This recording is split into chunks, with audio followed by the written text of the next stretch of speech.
কাকা আপনি দুধ দিয়ে গোসল হইতেছেন কেন?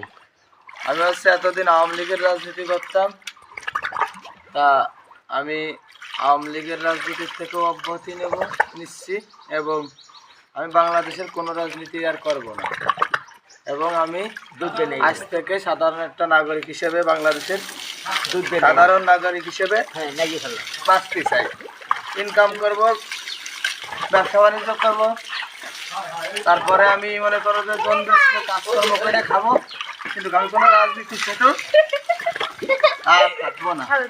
কারণ রাজনীতি আমার সংসার চালাই দেবে না, আমার খাবার দেবে না, কিন্তু শুধু শুধু রাজনীতি করলে মানুষের সামনে শত্রু হতে হয়। আমি তার নিজে ইনকাম করে খাবো, মানুষের শত্রু হতে যাবো কেন?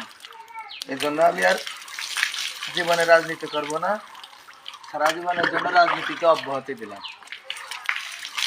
কারোর কাছে কোনো প্রয়োজন হলে কারোর কাছে সাহায্য চালিয়ে যায় চাবো, করলে করবে, না করবে না করবে।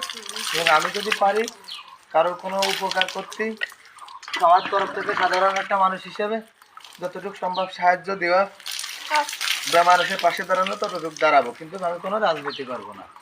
রাজনীতির থেকে আমি অব্যাহতি চাই। আজ থেকে কেউ আমার শত্রু নাই, আমি কাউরে শত্রু মনে করি না, সবাই আমার বন্ধু।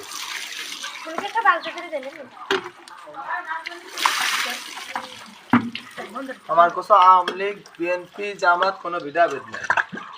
তারাও এই দেশের নাগরিক, আমি এই দেশের একটা সাধারণ নাগরিক। আমি সাধারণভাবে জীবনযাপন করতেছি।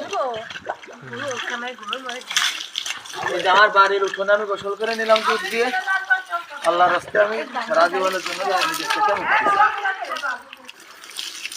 আমার নিজ উঠোনে বাড়ির আমি গোসল করে